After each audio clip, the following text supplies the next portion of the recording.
can't just waltz into the police station to ask if they've got Squibby locked up. I'll have to come up with a ploy to find out if he's actually there. Then I'll need to get the policeman to leave for just a few minutes so I can talk to the prisoner. Okay, I guess we will come back later. Are you right there, chap? So, you little jackanapes, you want to ride on the big whirly? Another day, perhaps, Mum. He looks like he already has had a go on the big whirly. As a matter of fact, I would like to know if a chap I know called Squibby happens to be in this police station, and how many policemen are inside. Information? Yes, but time is money for me, you know. Here are a few guineas. So, Squibby. I'll tell you everything that I know, my ducky. Nothing. Ha! I know nothing about whether Squibby is there, and I don't give a damn. The bobbies don't whisper sweet nothings to me, like the girls in the nice places. And now get lost before I get all worked up. Hey, if you have something to offer to a lady, I could tell you a little bit more, maybe. Perhaps another time. I'll be back. You do that. The girls from the nice houses. That monster. Oh. Danny must have been referring to establishments like Miss Bella's that Watson told me about. Okay, well, we're going to go to the brothel now. And I was actually going to end the last video with this conversation, but the whole conversation just seemed to glitch video and audio. So hopefully it'll be right this time. Fine, I have to go to the brothel. Wait, it's like Holmes is going to bang his head against this. Hello again.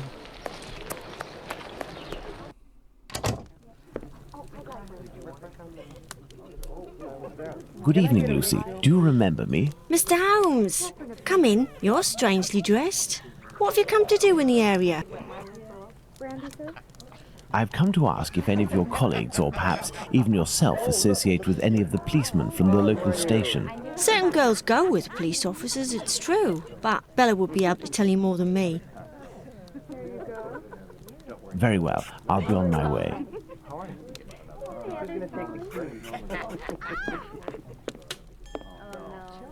Oh, I was hoping for some witty dialogue from Sherlock.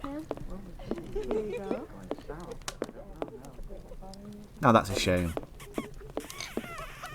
Well, it seems like the gun has disappeared and is now some outlines of soot.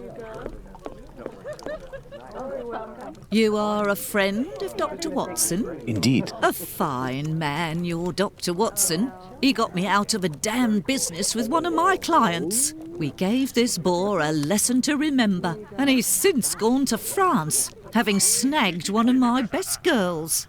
But it's a break from all of her chatter. You're looking for information about the police, is that right? I can't help you there. The girls concerned are busy. And anyway, I don't have the time. What is bothering you so much? A client left me a case of bottles as payment. It happens all the time. I'm saddled with all this stuff. He told me that these perfumes were the latest thing, straight from Paris. Well, I'd barely smelled the first one when I nearly fainted. There might be some good ones in there, but I'd have to find out if it's really perfume, so that it won't burn the skin off my pretty girls. Madam, I will undertake to tell you exactly which of these products are perfumes if you agree to entrust them to me for a little while. In exchange, I would like to know more about Squibby. Yes, I know him. We've struck a deal, Mr. Holmes. I'll give you these bottles.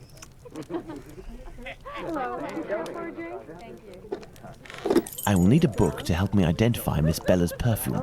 I believe the bookshop on Glenworth Street, not far from Baker Street, has just reopened. Let's go and take a look. And that bookshop is our friend Barnes. Are you quite sane at this time? No dancing or worshipping the old ones? Hello, sir. Hello, are you the new bookseller in the neighbourhood? Yes, my name is Barnes. You're one of my first visitors. Welcome. What are you looking for? Actually, that's the point. These games aren't in chronological order. I need to find out again what order they actually are. Because I believe the case of the mummy was actually out of 8 games, I think it's number 8 in year order. Well, chronological order. I'm looking for work that can help me identify perfumes, a book that deals with vegetation and its possible uses in the domain, for example. I would recommend the Encyclopedia Spartica about vegetation. It consists of a reference on the matter. This book is the most complete that there is. Fine, I will take it. But it's just that, I have no idea where it is. Would you believe that my predecessor classified works by their acquisition date? Nowadays, we advocate a thematic classification. However, I am getting down to the task. You aren't looking for anything concerning the history of the scripts. I'm fascinated by the subject, and I already have numerous books on the topic. It is no doubt very interesting, but I need this book Spartica without further delay. Fine. I will try to find the acquisition date of this encyclopedia, Mr. Holmes, Sherlock Holmes. Ah, fantastic. You are the man for the job. Perhaps you could try to find the missing dates. That will buy you some time. There are some dates missing? Yes, I forgot to mention that detail. The dates were written on cardstock attached to the columns, and there was one date per section. As one goes along, you will see there is no specific order, and certain are missing. I remade the labels, but I don't know where to put them. They're there on the counter. Are there any other details to know? The proprietor inscribed a date every 2 years since his arrival in 1864, up until now, that is 1888. He left a note regarding his method of shelving, but I didn't understand a word. I do believe, in fact, that he was a bit mad. Well, I will see.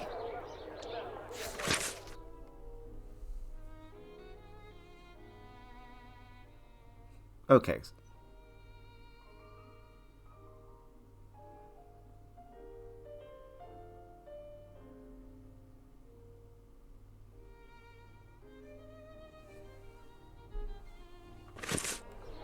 Right. That seems fairly straightforward. And I'm used to reading the cases out of order, as that's how they were published. It's just a little bit strange to experience these games out of sequence, so to speak. But I guess in some ways they are kind of keeping to how the published works were done. So, let's go back here a second. So we can't have a number with 8, 6 or 4. 2, 4 and 0, 6, 4 and 8. So there must be a 2 or a 0 here. And same here. I believe it is this one here.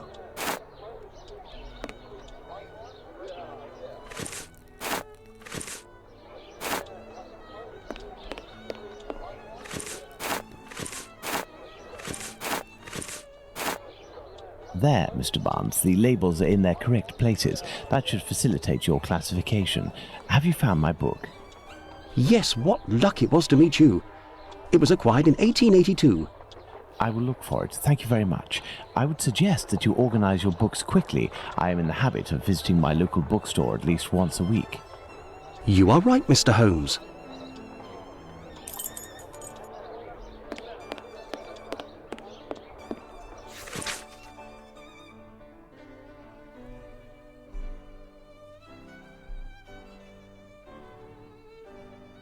This encyclopedia on plants and spices is just what I need to analyze these so-called perfumes. Let's return to Baker Street. I was just making sure there was no kind of weird tomes or artifacts right here. Good luck, Barnes. Let's go to Baker Street.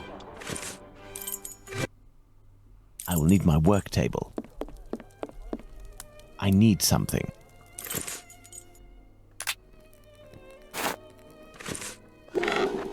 Let's get to work. I must analyze these perfumes. And we start with...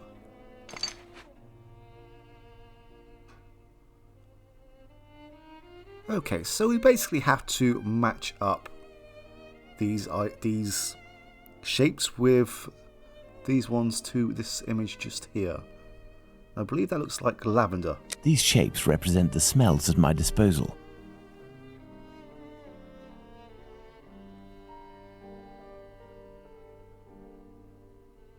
Foot oil, interesting. So we have anise, lavender, resin, rose nectar, oil, coriander oil, and dog musk.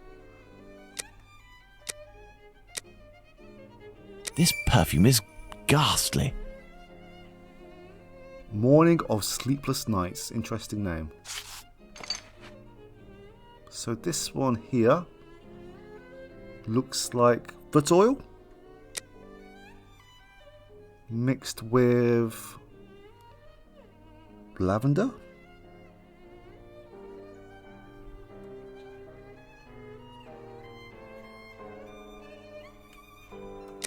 Or was it coriander? Oh yeah, it's like coriander to me. And anise. That's quite handy actually. Nope, that was wrong.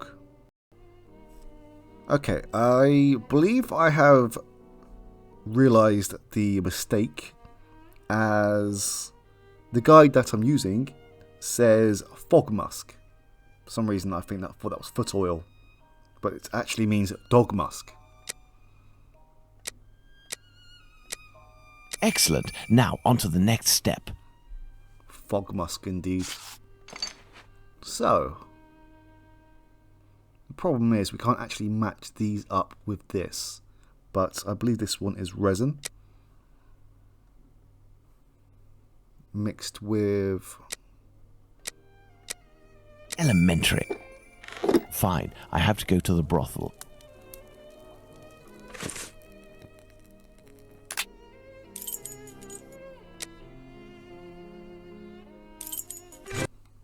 Fine, I have to go to the brothel.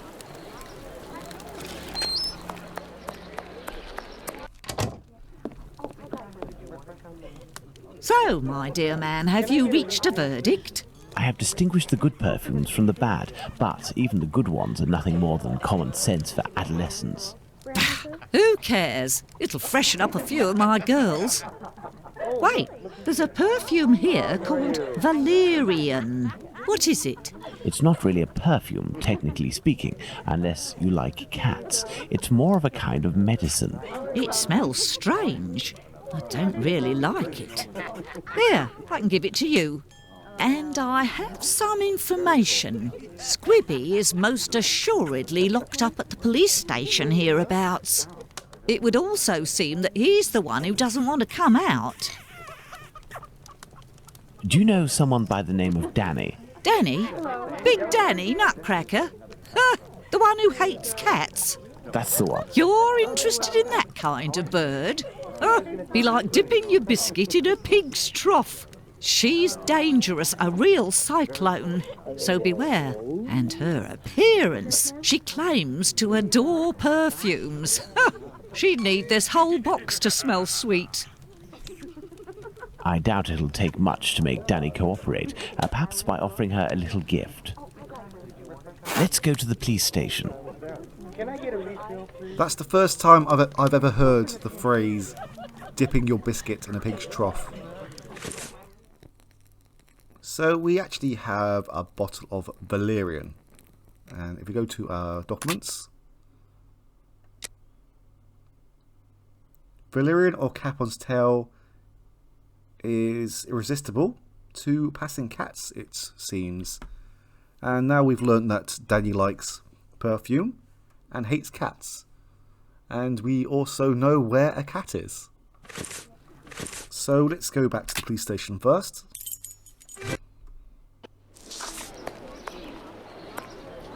You right there?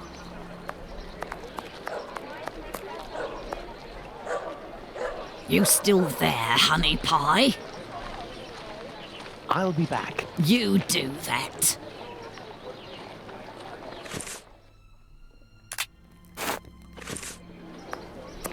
Do you remember me? Would you be kind enough to help me by telling me how many policemen are inside in exchange for this bottle of perfume? This is perfume. He's got a funny look on his face. Me, I want a pretty bottle with a button so that I can spray it all over myself. Got it?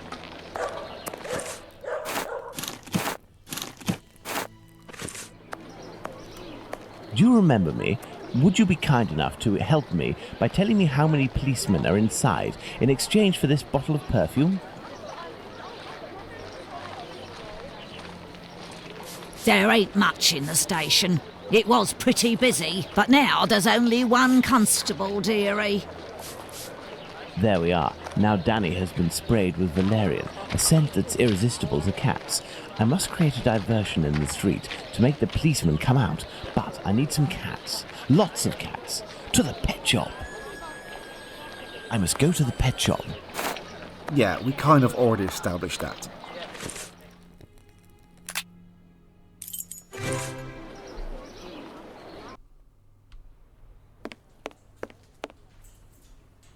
What can I do for you? So, how is Bert doing? He'll pull through. But he must eat, and I have no food for him here. We will need to find him some. And where can we get some cat food? We must find Hardiman. He sells meat for cats. It's around this time when he passes the end of the road. You might be in luck. You'll hear him from far away. He was always calling beep, beep. Thank you for everything, Mr. Solomonovich. So, Pounds, shall we look for the cat food seller? Poor Bert has to be fed, and I might have some work for you and your friends.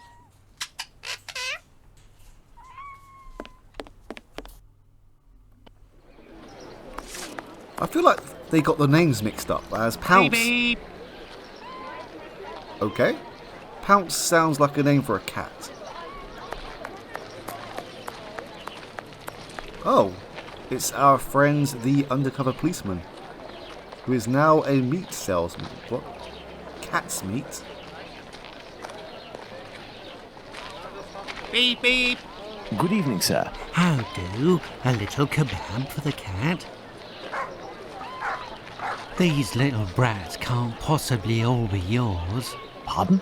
Oh, no, none of them. Ah, children, they're our pride and joy.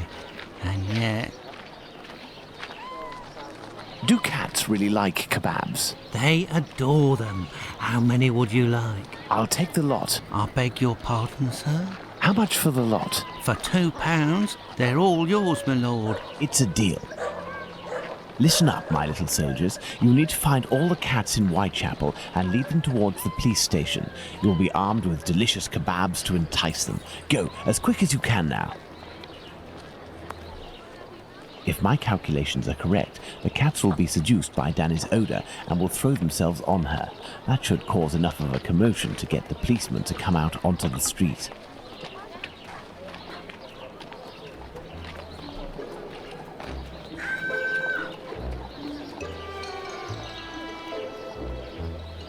Come on now, children. Let the cats alone.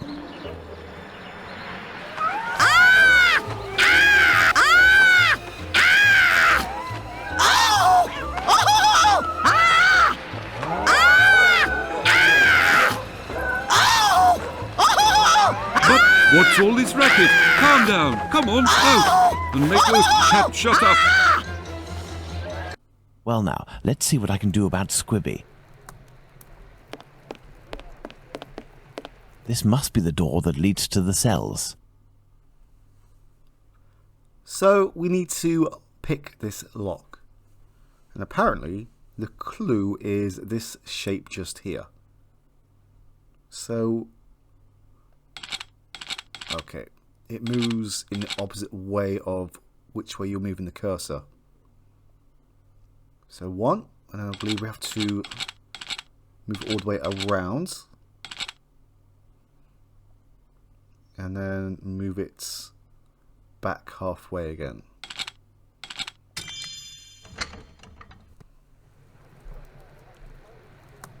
That went a lot smoother than the first time I tried it.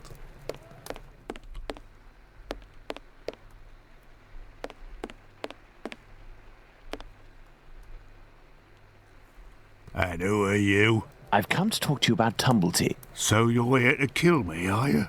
Absolutely not. I've come on behalf of someone you know who told me you have some explosive news about this American. In exchange, he has settled your bill on the kayaks. You ain't no street person, you. You're a bobby, trying to wind me up, aren't you? Not at all. Will you agree to talk? Not a chance. I'll give nothing away for nothing. I don't have to follow Bluto's orders. I'm in it up to my neck, and the bobbies won't agree to keep me locked up here for the rest of my life. You mean to say that you are here of your own accord? Damn right. Only death awaits me out there. I was almost lynched because I was blamed for the murder of those poor girls who were chopped up like animals. The police put me here for my own safety. That's when this journalist showed up. A journalist? I socked him once for disrespecting me down at the pub. He said I'd pay for it one day, and that day came.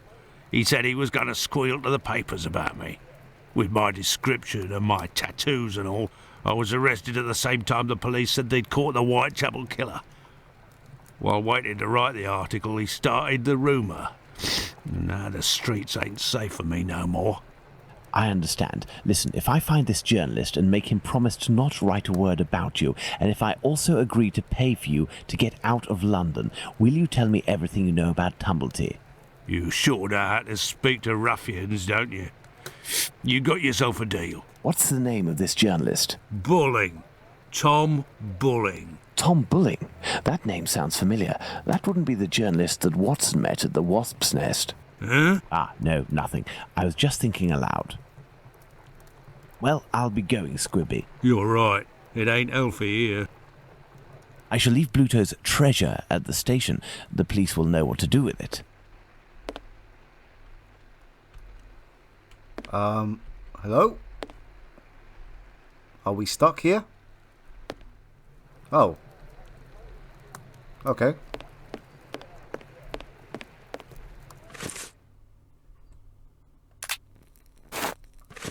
I shall leave Bluto's treasure at the station. The police will know what to do with it.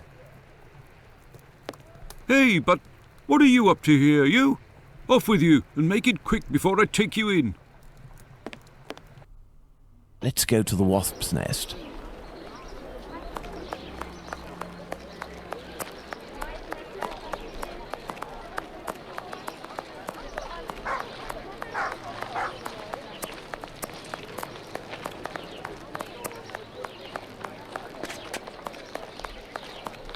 No, if Bluto sees me, it could prove to be quite dangerous. Let's return to Baker Street to change.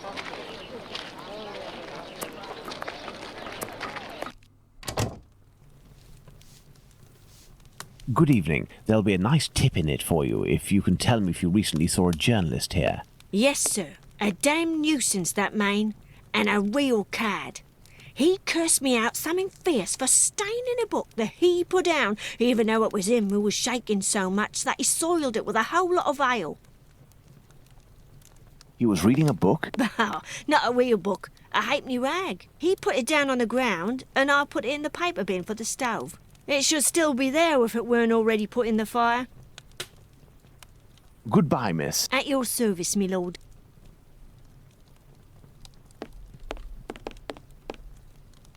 Evening. A pint for me and have one for yourself. I'm looking for a journalist, a good client of yours. Goes by the name of Bulling. Ring any bells? Haven't seen him for a day or two. He must be sleeping it off somewhere. Where to hide from the landlord when you owe some serious bread? What paper does he work for? I don't know, but I can't believe that he works at his rag, because he's always round the pub scribbling his useless papers.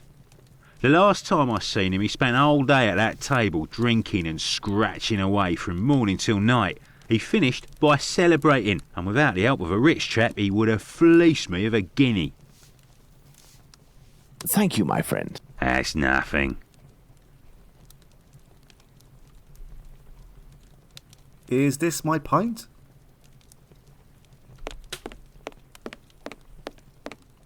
It's a shame to waste it, but what can we do? No, if Bluto sees me, it could prove to be quite dangerous.